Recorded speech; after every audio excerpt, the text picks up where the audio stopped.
Hi, everyone. I'm Maggie McGrath, senior editor at Forbes. In June, former President Donald Trump announced a proposal to remove taxes on tipped wages. The Republican Party adopted this as part of its platform, and then just this week, Vice President Kamala Harris indicated her support for the proposal as well. Here to explain what it would mean for the government's finances and our nation's tipped workers is Peter J. Reilly. He is a Forbes contributor who has written about this issue, and he is also a CPA with more than 40 years of experience and a specific focus on taxes. Peter, thanks so much for being here. Thank you for having me. So essentially what we have right now are both presidential candidates out in front of the American public with a proposal to remove taxes on tipped wages. But just to take a step back, what are the current rules around tip wages and how they are taxed? Well, tipped wages, tips are taxable income. They have to be reported to employers if it's more than $20 a month. There's a sub-minimum wage for tipped employees of, I think it's $2.13 an hour, as opposed to the federal minimum wage of $7.75 an hour. I may be off on that. The employer has to match Social Security tips. The Social Security tax is 7.6. Social Security Medicare is 7.65 on both. On the tips up to bring it up to minimum wage. So it'd be like they're paying them minimum wage, that's how much Social Security. Over and above that, it's still subject to Social Security Medicare tax, and the employer matches it, but the employer gets a tax credit for that Social Security match over and above. Keep in mind, a lot of tipped people aren't employees, like DoorDash drivers, that type of stuff. The proposed legislation doesn't apply to them. What legislation there is just about people who are employees who are tipped. I see. What you're referring to are the independent contractors who work for Uber and DoorDash and a number of those on-demand services. But let's get into the policy proposals as they exist. So right now, if you get more than $20 in tips at your job, and you're not an independent contractor, you are an employee, you pay taxes to the federal government. What would the no tax on tips proposals do for these workers who receive tipped wages? Well, tips wouldn't be, there's two proposals, and they're different. The cruise proposal, which seems to be getting more attention, is that the system would be pretty much the same as it is now, except that there would be a income tax deduction, gross income tax deduction coming right off the top for the amount of the tips. So they wouldn't pay any income tax on the tips. The payroll taxes would be the same, and the reporting would pretty much be the same. It's just then you get this. You put the tips in as income, and then you take them out on another line for computing the income tax. The House bill that I analyzed said, we're going to treat tips as gifts, which are excludable from payroll taxes and income taxes under Section 102. That actually has a profound effect on lower earning people, particularly if they have dependents, because now the tips are no longer considered part of their income for computing the earned income credit. So the analysis I did under that legislation, somebody who's making $30,000 a year who has 3 kids, they're going to come out behind a couple of $1,000s. They're not going to be paying Social Security taxes anymore, but their earned income credit is going to be reduced a lot. So it'd be very bad for somebody like that. The House bill, the Senate bill would have no effect on them because they don't pay income taxes. And I see. I just want to cut in. You're referring to House and Senate bills, and I skipped a step when I started talking about the no tax on tips proposals. Obviously, the presidential candidates from both parties are talking about this, but there is a proposal on the House floor and the Senate floor to turn this into actual legislation. And Peter, you analyzed these proposed pieces of legislation for us for Forbes.com. How much money would a restaurant worker save under these proposed policies? Well, a low-income restaurant worker would either save nothing or come out a couple of $1,000s behind, and also they wouldn't be getting Social Security under one of the proposals. They wouldn't be getting Social Security, and actually, for people who don't have high income, additional Social Security credits are a pretty good deal. In terms of the effect it has on the benefits, the way the Social Security formula works. So it really doesn't, it does little or nothing, or in one case can be negative on low earning people. Somebody's making $30,000 a year, say. Interesting. So it could essentially add income that disqualifies those workers from other benefits. Well, it's a confusing concept, but the earned income, in order to get the earned income credit, you have to have earned income. So if the income is excluded, then it doesn't help you towards the earned income credit, which is which offsets your income tax, so you come out behind. This happened in the early stages of the war on terror. There's an exclusion for military people when they're deployed into combat zones.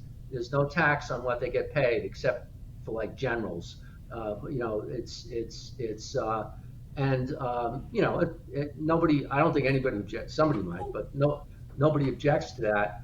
But what happened was it was unexpected that some of the lower ranking enlisted people were coming out behind because they weren't getting the earned income credit anymore. So there was legislation passed in 2004 to kind of fix that, so that they can figure their taxes two different ways.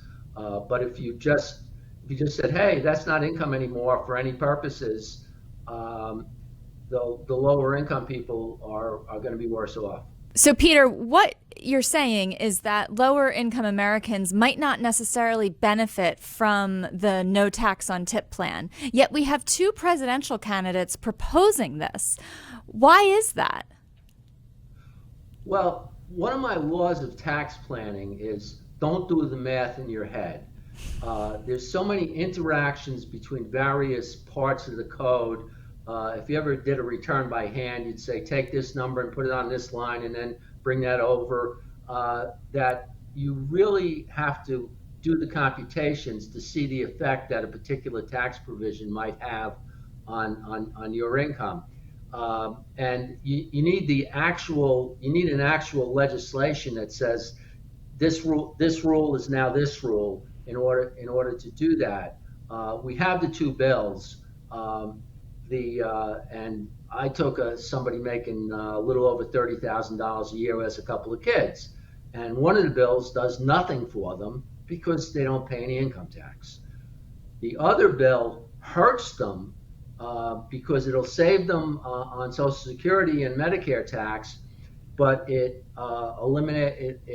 cuts way back on their earned income credit, so they come out behind.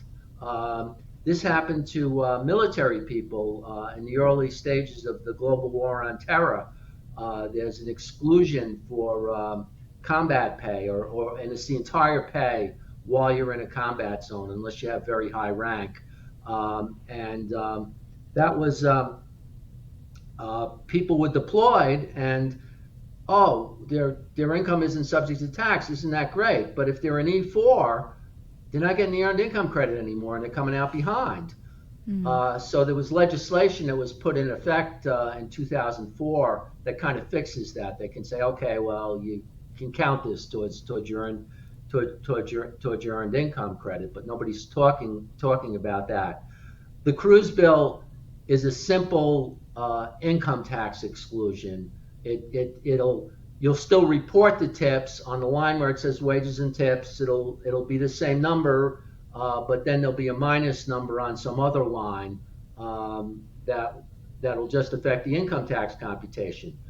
For my example of the person with making $30,000 with 3 kids, that does nothing for them. It doesn't hurt them, but it doesn't help them. But people don't, most people don't understand these computations, and they'll think, oh, I'm getting an income tax exclusion. That's great. It's like, well, yeah, maybe. You have to see how it affects the other parts of your taxes. The tax code is so complicated. And one of the other questions I have about these proposals is, what would be the financial hit to the federal government? How much money would the country lose if people are not paying taxes on their tips? What I've seen various scores of 100 billion to up to 250 billion over 10 years, which is a lot, and I don't trust that scoring, because you have to have an actual piece of legislation that you score, otherwise it's a general idea that you're scoring, and then also the people there'll be shenanigans. There'll be shenanigans. Yeah, I mean, all of a sudden, people just want to recharacterize some of their income as being tips, and to the extent that people do that, it'll be of a benefit to high income. It'll be a significant benefit to high income people if they can get away with that. Believe it or not, the exclusion for military people serving in a combat zone ended up being the subject for litigation, because various people who didn't qualify for it said, no, I really should be getting that, and it ended up being litigated, and this will cause a bunch of litigation.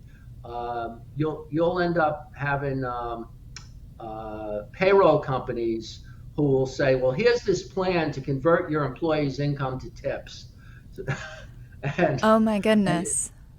Well, yeah, I mean, you'll just have a payroll company that's set up, and it's like, we'll maximize your employees' tips. One example in current law, it makes it different as to whether something is wages or tips to the employer, because they get a credit for Social Security tax that they match on tips. However, when you go in a restaurant and you sit at a big table, it's a party of 12, so there's going to be a service charge because they're worried that you're going to not leave a tip. That is kind of treated as a tip for internal accounting purposes, maybe, but it's not. It's not a tip for income tax purposes, because it's mandatory. A tip has to be voluntary in order to, be considered a tip. And even if they say when they say, well, there's a minimum required tip if you want to be here, that's not a tip anymore. Interesting. Now, all these complications that you're bringing up, the potential for payroll companies to be offering advice about converting income to tips, and the ways that people will try to use this to their advantage, is that why we haven't seen a proposal like this before? Because it all feels very new this year. Well, I used to be a hotel night auditor, okay? And, we had a restaurant and a bar, and everybody who was tipped believed that tips shouldn't be taxed, and the reality was there's a lot of non-compliance, and over the years the IRS has worked towards compliance. So there's a lot of tips that effectively aren't taxed, and every once in a while there'll be crackdowns. There's a pretty complicated system that a restaurant is given a deal is made between large places and the IRS, and the IRS is saying, okay, let's figure out a rate. Everybody's got to report it at least that much, and then we'll leave you alone. And the details get very complicated because servers have to tip out to busboys, and so they're supposed to do a serious written log every day of their tips, and I don't think that happens a lot. I think the subject of how many tips go unreported is a separate conversation. But Peter, thank you so much for your time and your insight today. I look forward to future analysis from you on Forbes.com, and we'll have to have you back as the election season continues.